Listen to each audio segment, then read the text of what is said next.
وَقُلْ جَاءَ الْحَقُّ وَزَهَقَ الْبَاطِلُ إِنَّ الْبَاطِلَ كَانَ زَهُوقًا۔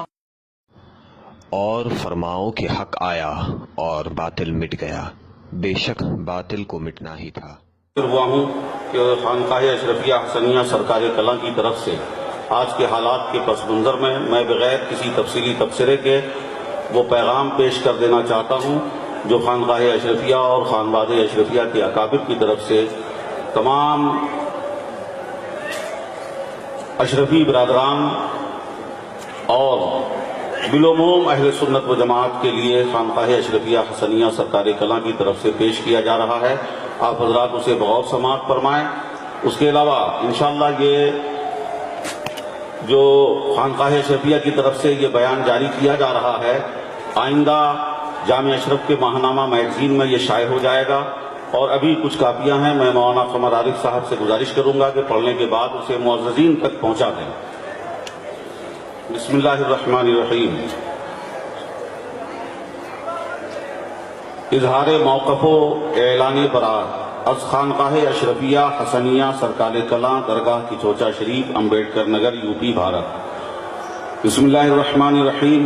خانقاہ اشرفیہ حسنیہ سرکار کلاں تارک السلطنت غوث العالم محبوب یزدانی قدوۃ الکبریٰ مخدوم سید اشرف جہانگیر سمنانی قدس اللہ سرہ و دام قیودہ کے عقائد و نظریات و معمولات کی ترجمان و مبلغ روز اول سے ہے اور رہے گی انشاءاللہ تبارک و تعالی۔ سواد اعظم اہل سنت و جماعت کے متفقہ عقائد و نظریات و معمولات سے انحراف، اہل سنت و جماعت سے خروج کے ساتھ خانقاہ اشرفیہ حسنیہ سرکار کلاں و خانواد اشرفیہ کے ذمہ دار اکابر علماء و مشائخ کے موقف کے مخالفت کے مترادف بھی ہے۔ مثلا نمبر ایک، اہل سنت کا یہ اجماعی موقف ہے کہ جملہ صحابہ کرام رضوان اللہ علیہم اجمعین ہدایت یافتہ و نجوم ہدایت ہیں، کوئی غیر صحابی کسی صحابی کے برابر نہیں ہو سکتا، ہر صحابی کا احترام واجب و لازم ہے، صحابہ کو برا بھلا کہنے والا بددین و ملعون ہے۔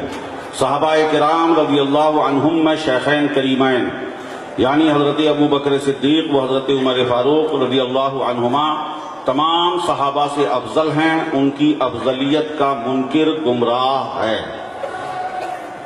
موقف نمبر 2، حضرت مولا علی رضی اللہ عنہ کی محبت ایمان کی علامت اور ان کا بغض نفاق کی علامت ہے۔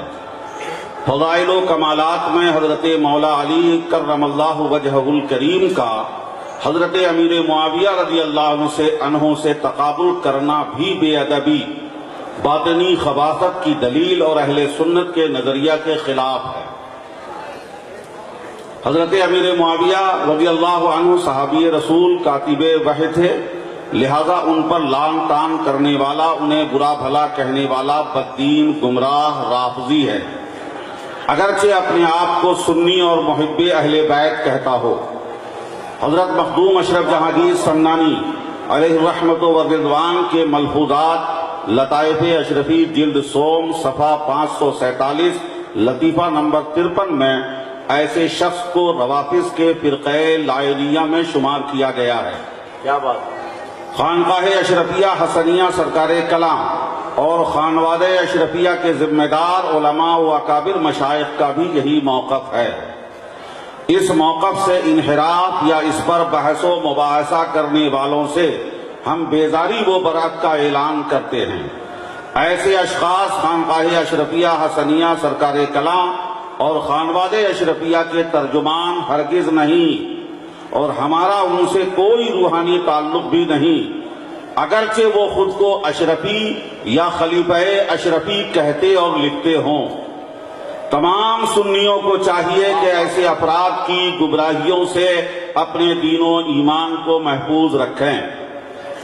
ماضی میں اہل سنت و جماعت کے اسلاف اور علماء محققین کے مابین جن مسائل میں اختلاف واقع ہوا ہے، ان میں خانقاہ عالیہ اشرفیہ حسنیہ سرکار کلاں اور خانواد اشرفیہ کے ذمہ دار علماء و مشائخ کا وہی موقف ہے جو جمہور اسلاف و علماء محققین اہل سنت کا موقف ہے۔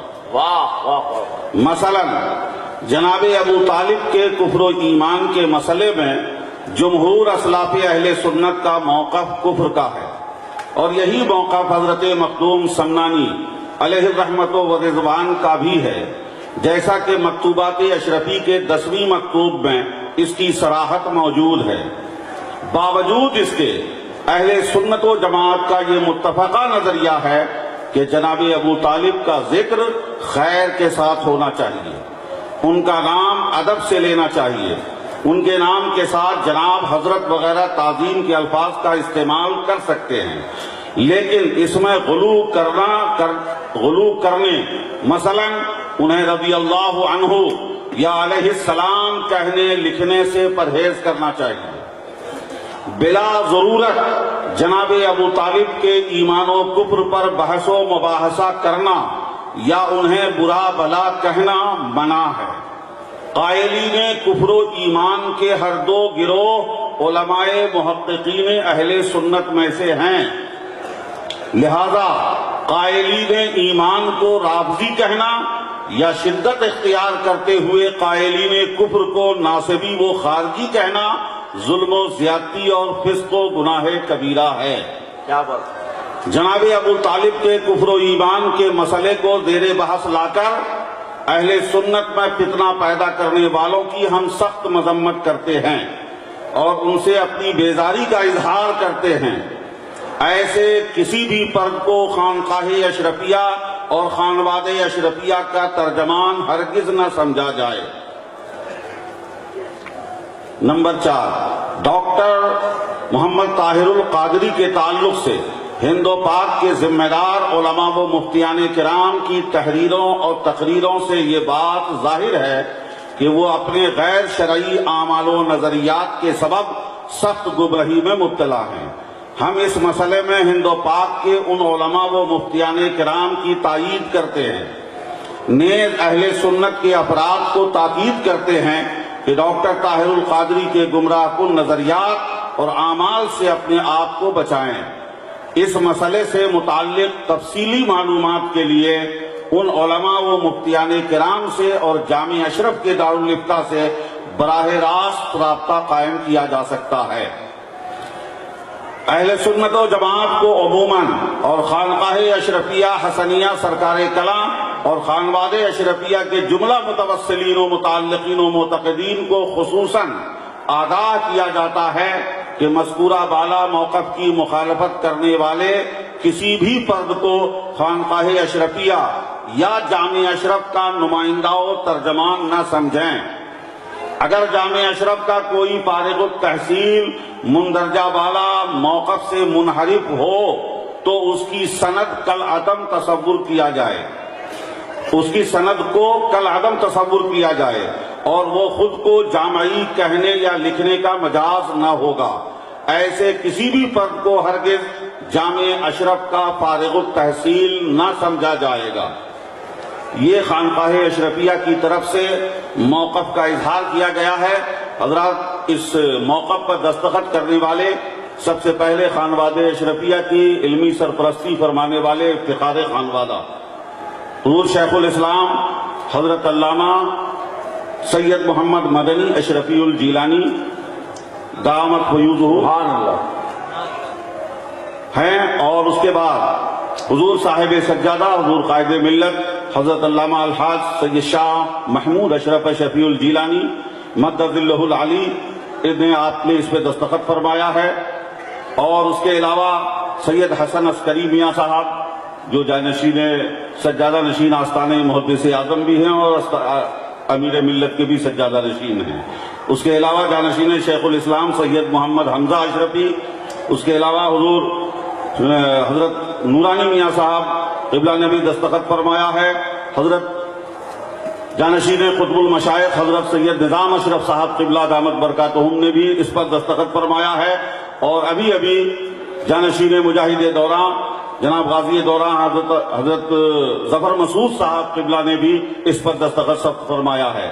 ابھی تیزی کے ساتھ ان ذمہ دار اور مرکزی افراد کے دستخط لیے گئے ہیں، ابھی کچھ حضرات باقی ہیں، انشاءاللہ ان سے بھی دستخط دیے جائیں گے۔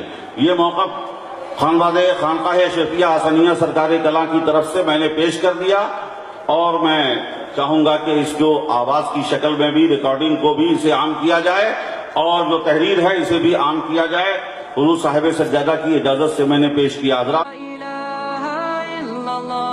محمد رسول اللہ علیہ صلاة اللہ وآلہ والأحبہ